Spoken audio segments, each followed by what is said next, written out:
یہ انگوٹھیاں اور منکے ہمارا کچھ نہیں بگاڑ سکتے، ہم دیو ہونے کے ساتھ ساتھ جادوگر بھی ہیں۔ البتہ تم ایسا کرو، اس کے عقب میں شہزادی عارفہ کا روپ دھار کر پہنچ جاؤ، اتنے میں اس کا کوئی نہ کوئی حل نکالتا ہوں۔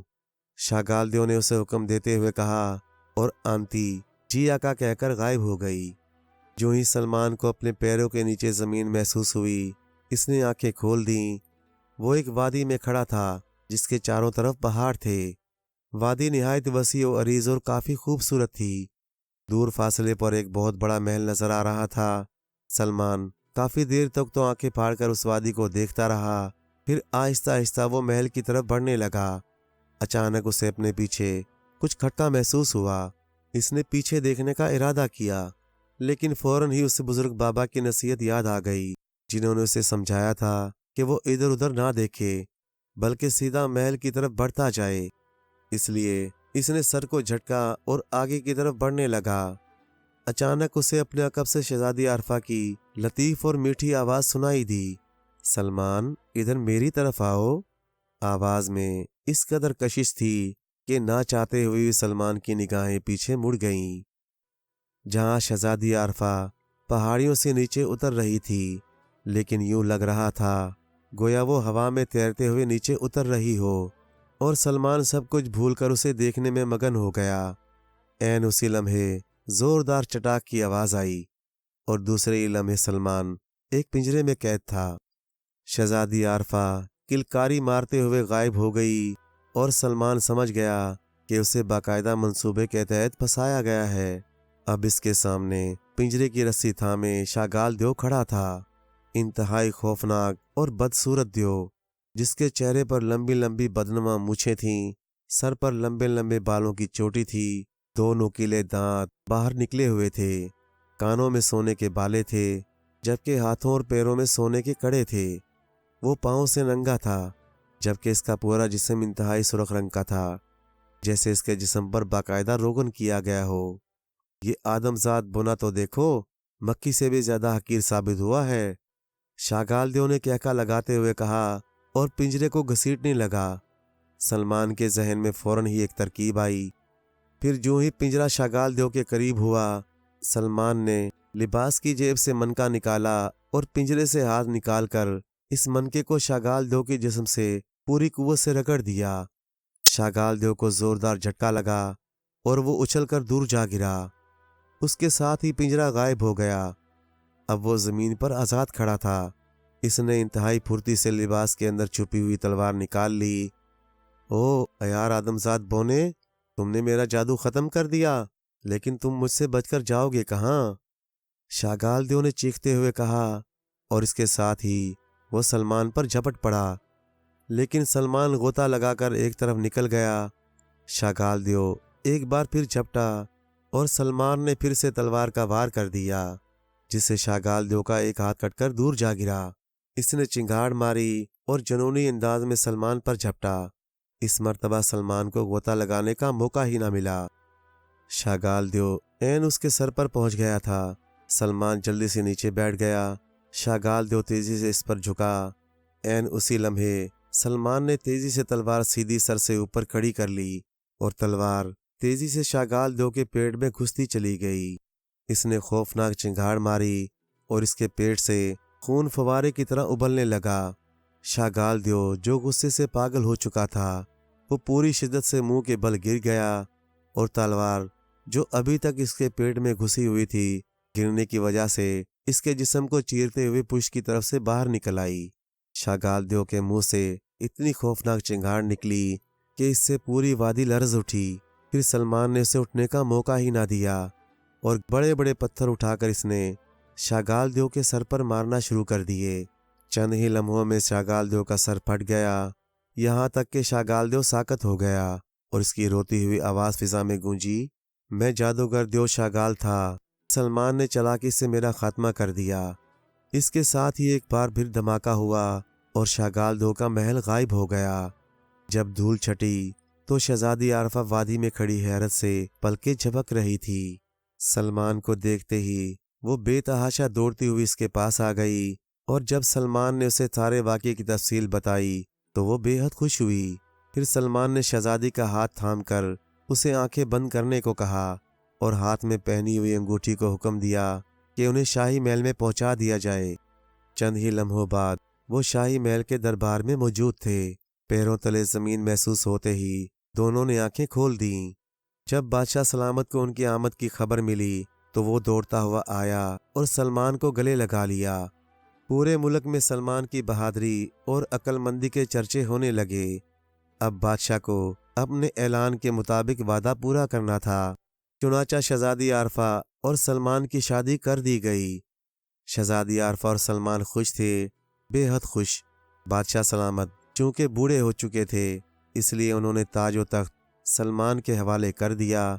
لیکن اس ملک کا ایک عجیب و غریب قانون تھا کہ اگر کبھی شاہی خاندان سے باہر کا کوئی فرد حکومت سنبھالے تو وہ اس وقت تک تاج نہیں پہن سکتا تھا جب تک کہ شاہی خاندان کے کسی عورت سے شادی نہ کر لے اور ان کے ہاں اولاد پیدا نہ ہو، اور جب شاہی خاندان کی عورت سے اس کی اولاد پیدا ہوگی تو وہ شاہی خاندان کا باقاعدہ فرد تصور کیا جائے گا اور شاہی تاج بھی پہن سکے گا۔ چنانچہ سلمان اب حکومت تو کر رہا تھا لیکن ابھی وہ شاہی تاج نہیں پہن سکتا تھا، اس لیے وہ ملک میں بے تاج شہزادہ مشہور ہو گیا۔ پھر 1 سال بعد اللہ تعالیٰ نے انہیں ایک خوبصورت اور چاند سا بیٹا عطا کیا۔ چنانچہ اب شہزادہ سلمان کی باقاعدہ تاج پوشی کی گئی کیونکہ وہ شاہی خاندان کا فرد بن گیا تھا۔ لیکن وزیر زادی ماہپارہ اب بھی اسے چھیڑنے کے لیے بے تاج شہزادہ ہی کہتی تھی۔ پیارے دوستو، کہانی اچھی لگے تو لائک کریں، چینل کو سبسکرائب کر دیں اور مزید اسی طرح کی قصے کہانیاں دیکھنے کے لیے دیکھتے رہیں GN اسٹوری TV۔ شکریہ۔